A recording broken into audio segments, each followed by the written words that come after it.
BTV ఇది మీ TV. ఇప్పుడు మంచి ప్రశ్న అడిగినాం. అప్పులు తెచ్చి ఆస్తి సృష్టించినాం అన్నారు.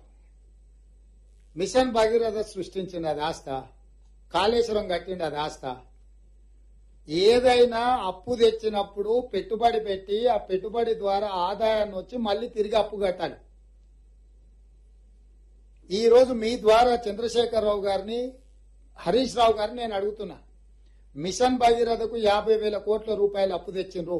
ఒక్క రూపాయి అయినా ఆదాయాన్ని సృష్టించి ఆ ఆదాయంతో నువ్వు అప్పు కట్టినవా? 1,00,000 కోట్లు కాళేశ్వరానికి అప్పు తీసుకొచ్చిన ఒక్క రూపాయి అయినా కాళేశ్వరం కట్టి ఆదాయాన్ని పొందే ఆదాయం కట్టినవా? ఇవాళ ఈ ప్రాజెక్టులు కట్టి తద్వారా ఆదాయం వస్తుంది, ఈ ఆదాయం ద్వారా మీ అప్పు కడతా అని చెప్పి వాళ్లకు డీటెయిల్ ప్రాజెక్టు రిపోర్టు బ్యాంకులకు ఇచ్చి ప్రభుత్వానికి వచ్చే నికరమైన ఆదాయాన్ని ఈ అప్పులకు కట్టే పరిస్థితి కల్పించిండు. అందుకోసం ఆర్థిక సంక్షోభం వచ్చింది ఈ రోజు రాష్ట్రంలో. ఎఫ్ఆర్బిఎం పరిధి అనేది ఇప్పుడు వచ్చింది. ఎఫ్ఆర్బిఎం పరిధిని బైపాస్ చేయడానికి కార్పొరేషన్లు సృష్టించి అడ్డగోలుగా అప్పులు తెచ్చి నిండా ముంచుతుంటే ఇదిగా ఒక విధ్వంసకరమైన విధానానికి ముందుకెళ్తుందని కేంద్ర ప్రభుత్వం తీసుకొచ్చి ఏ కార్పొరేషన్ ద్వారా ఏ రకంగా రాష్ట్రం అప్పు చేసినా ఎఫ్ఆర్బిఎం పరిధిలోకి తీసుకొచ్చి ఆ కొలబద్ద పెట్టి కొలుస్తామని కట్టె తీసుకొని వాళ్ళు కూర్చున్నాకే ఈ లెక్కలన్నీ బయటకు వచ్చినాయి. మేము వచ్చి బట్టి విక్రమార్క గారు శ్వేతపత్రం విడుదల చేసే వరకు రాష్ట్ర ఆర్థిక పరిస్థితి మిగులు రాష్ట్రం అని లేకపోతే ధనిక రాష్ట్రం అని మేము మొనగాళ్ళం మా మీసాలకు సంపంగా నూనె పెట్టుకుంటున్నామని చెప్పారు. చివరాఖరికి మనం ఉన్నది బయట పెట్టే వరకల్లా పైన పటారం లోపల లొటారం అనేది బయటపడ్డది.